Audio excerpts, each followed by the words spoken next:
Three. Hi everyone. Today's agenda is to understand the transformer architecture. So, before understanding the transformer architecture, let's understand why is it built.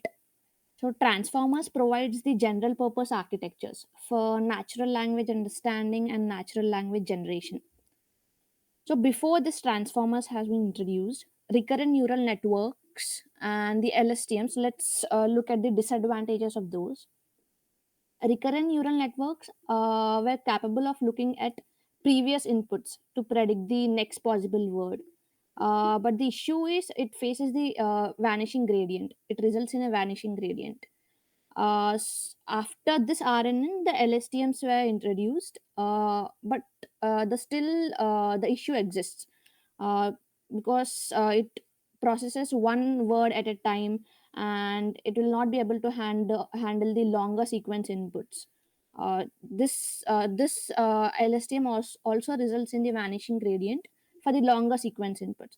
So, in order to avoid all these, transformers have been introduced. Transformer is definitely faster because of the parallel processing capability.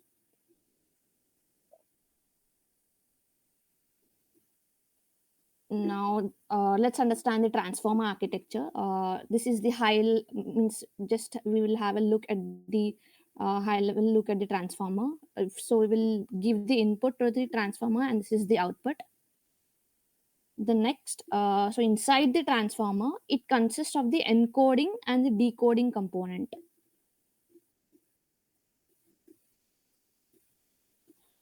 The encoding component, it consists of the stack of the encoders, and same applies to the decoder as well.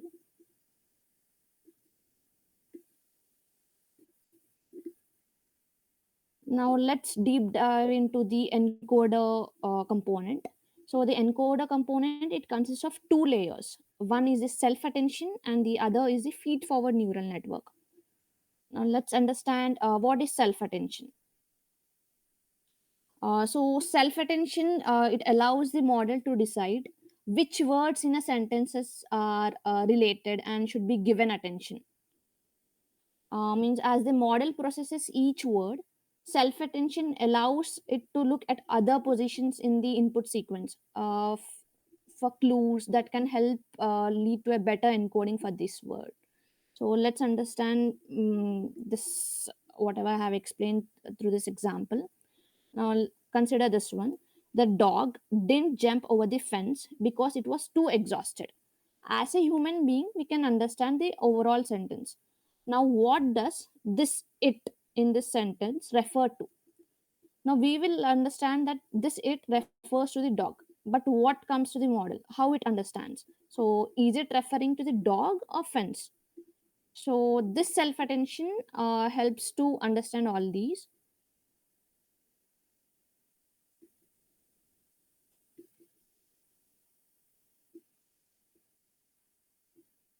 So, the first step in the self attention is to create the three vectors, that is the query, key, and value.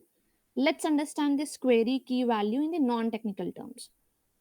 Suppose you are searching on a YouTube engine, suppose the transformer architecture. So, this will be the query. Now, uh, the n number of videos pops up. So, these are the keys. Now, the particular the video, uh, this is the value, means which more aligns to the query. So this is the value.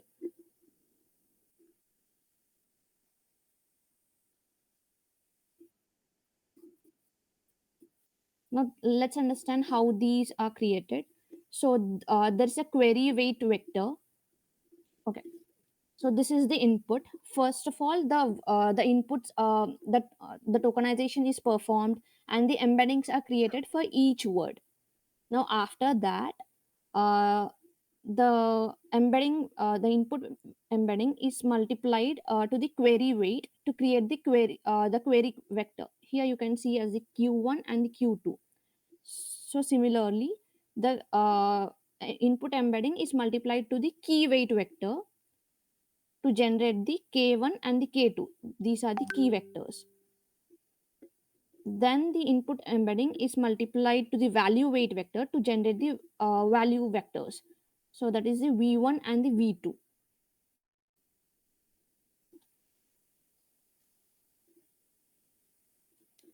So this query is like a question that the word is asking, and the key represents the information that a word provides answer to the other words, and value is the actual word. Now the next step in this is, means after generating these vectors, now we will multiply the query vector with the key vector, that is the q1 into k1. So similarly for the q1 into k2, and after that we divide these scores by the key dimension, and the next step is to perform the softmax. Now by doing the softmax, the higher scores get enhanced and the lower scores are depressed. So this allows the model to be more confident about which words need to attend. Now after performing the softmax, we will multiply the softmax with the value and generate the vector, and after that we will perform the sum. Now this is the final vector, which is represented, generally it is represented by z vector.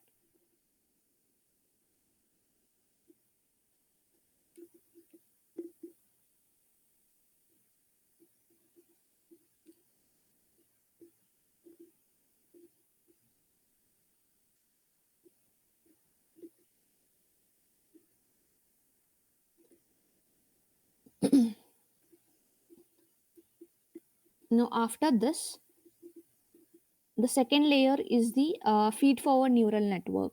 The output of the attention layer is passed to the feed forward neural network. Now why this feed forward neural network is important? So this helps the model capture more complex patterns and relationships in the data.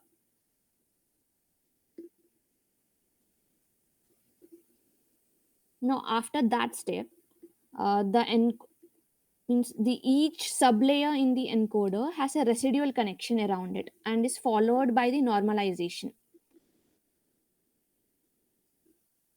Now first, the input embedding is passed to the self attention. The self attention computes the z vector, and then the z vector is summarized and then multiplied to the original vector and then normalized. Now what is the purpose of this component? So the purpose of this component is to preserve the original context, thereby tackling the vanishing gradient problem. Now let's understand the decoder architecture in the next session.